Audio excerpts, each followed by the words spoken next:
Hello दोस्तों, कैसे हैं आप सभी का एक बार फिर से स्वागत है आपके अपने YouTube channel Sushant Kumar HS classes and motivation में। आज के इस वीडियो में हम हल करने वाले हैं वर्ग नवम की रसायन शास्त्र के चैप्टर 1 पदार्थ के वर्गीकरण के अति लघुत्तरीय प्रश्नों के बारे में। तो चलिए वीडियो को शुरू करते हैं इसी के साथ। वह चीज़ क्या कहलाती है जो कुछ स्थान घेरती है तथा जिसमें द्रव्यमान होता है? तो इसका उत्तर होगा पदार्थ। हमारा दूसरा प्रश्न है, द्रव्य क्या है? तो इसका उत्तर होगा पदार्थ का वह रूप जिसकी एक निश्चित संरचना एवं जिसके स्पष्ट गुण द्रव्य कहलाता है। तीसरा प्रश्न है हमारा, क्या चीनी एक द्रव्य है? तो इसका उत्तर हम लिखेंगे जी हाँ, चीनी एक द्रव्य है। हमारा चौथा प्रश्न है, पदार्थ की विभिन्न अवस्थाओं के नाम लिखे। तो इसका आंसर होगा ठोस, द्रव्य और गैस।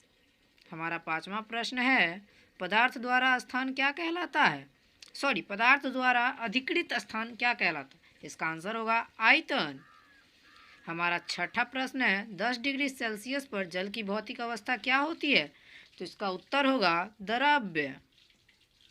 हमारा सातवां प्रश्न है, अंतरा अणुक स्थान से आप क्या समझते हैं? तो इसका उत्तर होगा पदार्थ के कणों के मध्य रिक्त स्थान को अंतरा आणविक स्थान कहते हैं। आठवां प्रश्न है, अंतरा अणुक आकर्षण बल क्या है? तो इसका उत्तर हो जाएगा पदार्थ अत्यंत छोटे छोटे सूक्ष्म कणों के बने होते हैं। इन कणों के बीच एक प्रकार का आकर्षण बल कार्य करता रहता है, उसे ही अंतरा अणुक आकर्षण बल कहते हैं। प्रश्न है, ठोस पदार्थों में बहाव क्यों नहीं होता है? तो इसका उत्तर होगा ठोस पदार्थ के कण इतने मजबूत होते हैं कि अपनी मजबूती से परस्पर बंधे रहते हैं। अंतः आणविक स्थान बहुत कम होता है, इसलिए ये निर्वात एक दूसरे से ऊपर से फिसल नहीं सकते, अतः ठोस पदार्थों में बहाव नहीं होता है। 10वां प्रश्न है, ठोस पदार्थों पर ऊष्मा का क्या प्रभाव पड़ता है? तो इसका उत्तर होगा ऊष्मा के प्रभाव से ठोस कणों की ऊर्जा प्रायः बढ़ जाती है। ऐसा होने से ये कण अपने विराम के मध्य के चारों तरफ अत्यधिक तीव्रता से कंपन करने लगते हैं, किंतु कणों की ऊर्जा इतनी अधिक भी नहीं होती कि वो अपने विराम के मध्य स्थान को छोड़कर बाहर हो जाता। ठोस पदार्थों में प्रसार की मात्रा बहुत कम होती है। यही हमारा आंसर होगा। हमारा 11वां प्रश्न है, उस प्रक्रिया का नाम बताए जिसमें किसी दूषित वस्तु की दुर्गंध उसके चारों ओर वायु में फैल जाती है। इसका उत्तर होगा ऊर्ध्वपातन। हमारा 12वां प्रश्न है, जल की थोड़ी मात्रा को कमरे के फर्श पर गिरा देने पर वह क्यों फैल जाता है? तो इसका उत्तर होगा क्योंकि जल एक द्रव्य है, द्रव पदार्थ में बहने की प्रवृत्ति पाई जाती है, से जल की थोड़ी मात्रा को कमरे के फर्श पर गिरा देने पर वह फैल जाती है। 13वां प्रश्न है, 10 डिग्री सेल्सियस और 25 डिग्री सेल्सियस में किस ताप पर जल का वाष्पन अधिक होता है? तो इसका उत्तर होगा 25 डिग्री सेल्सियस ताप पर जल का वाष्पन अधिक होता है। हमारा 14 नंबर प्रश्न है, किसी द्रव्य के क्वथनांक पर वायु के दाब का क्या प्रभाव पड़ता है?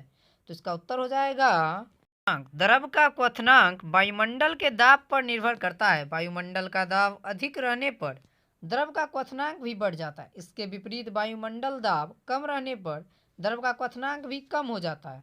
जब हम वायु के ऊपर जाते हैं तो वायुमंडल में दाब कम होने लगता है, जिससे कि द्रव का क्वथनांक भी कम हो जाता है। हमारा 15 नंबर प्रश्न है, सामान्य दाब पर एक पदार्थ का क्वथनांक कमरे के ताप से कम आए कि पदार्थ की भौतिक अवस्था क्या है? तो इसका उत्तर होगा द्रव्य। हमारा 16 नंबर प्रश्न है, किसी ठोस के द्रव्यमान की परिभाषा लिखिए। तो ठोस पदार्थ के द्रव्यमान प्रायः उच्च होते हैं। यही हमारा आंसर होगा। नंबर प्रश्न है, क्या होगा जब जल को 0 डिग्री सेल्सियस पर ठंडा किया जाता है? तो इसका उत्तर होगा जब जल को 0 डिग्री सेल्सियस पर ठंडा किया जाता है तो वह बर्फ का रूप ले लेता है। हमारा 18 नंबर प्रश्न है, गैस को ठंडा करने पर क्या होता है? जब गैस को ठंडा किया जाता है के कणों की ऊर्जा कम हो जाती है, जिससे कणों का गमन धीमा हो जाता है और वे एक दूसरे के निकट आ जाते हैं।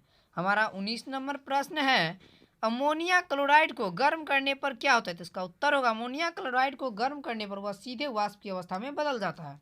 20 नंबर प्रश्न है, पदार्थ की चतुर्थ अवस्था को क्या कहते हैं? तो इसका उत्तर होगा प्लाज्मा अवस्था। 21 नंबर प्रश्न है हमारा, क्या कारण है कि गैसों को संपीड्य कहा जाता है किंतु द्रव्य को नहीं?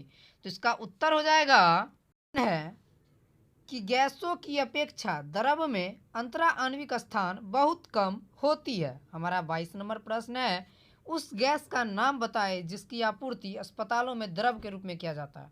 तो इसका उत्तर होगा ऑक्सीजन गैस। 23 नंबर प्रश्न है, किसी पदार्थ का ताप 35 डिग्री सेल्सियस है, केल्विन स्केल में इसका ताप क्या होगा? तो इसका उत्तर होगा 308.15। हमारा 24 नंबर प्रश्न है, सामान्य दाब पर जल के एक नमूने का क्वथनांक 102 डिग्री सेल्सियस है, यह जल शुद्ध है या नहीं? तो इसका उत्तर होगा नहीं। हमारा 25 नंबर प्रश्न है, उबलते हुए जल की तुलना में उसका भाप अधिक जलन पैदा करता है, क्यों? उत्तर अधिक ताप होने के कारण। हमारा 26 नंबर प्रश्न है, क्या अमोनिया की गैसीय अवस्था को वाष्प कहा जा सकता है? तो इसका उत्तर होगा नहीं, अमोनिया की गैसीय अवस्था को वाष्प नहीं कहा जा सकता है। हमारा 27 नंबर प्रश्न है, एक ऐसे सामान्य पदार्थ का नाम लिखे जिसे गर्म या ठंडे करने पर उसकी अवस्था में परिवर्तन हो जाता है। तो इसका उत्तर मात्र और मात्र जल होगा। क्या होगा? जल। हमारा 28 नंबर प्रश्न है, अल्कोहल और ईथर में किसका वाष्पन तीव्रता से होगा? तो इसका उत्तर होगा ईथर। 29 नंबर प्रश्न है हमारा, पदार्थ द्वारा अधिकृत स्थान क्या कहलाता है? तो इसका उत्तर होगा पदार्थ द्वारा अधिकृत स्थान आयतन कहलाता है। हमारा 30 नंबर प्रश्न है, क्या पदार्थ के ठोस रूप में भी उसके कण गतिमान रहते हैं? तो इसका उत्तर होगा हाँ, पदार्थ के ठोस रूप में भी उसके कण गतिमान रहते हैं। हमारा 31 नंबर प्रश्न है, के दाब से आप क्या समझते हैं? क्या है हमारा प्रश्न? गैस के दाब से आप क्या समझते हैं? तो इसका उत्तर होगा बर्तन के दीवारों के प्रति इकाई क्षेत्रफल पर गैसों के कणों द्वारा आरोपित बल गैस का दाब कहलाता है। अरे रुको रुको रुको, चल कहाँ दिए? चैनल को तो सब्सक्राइब कर।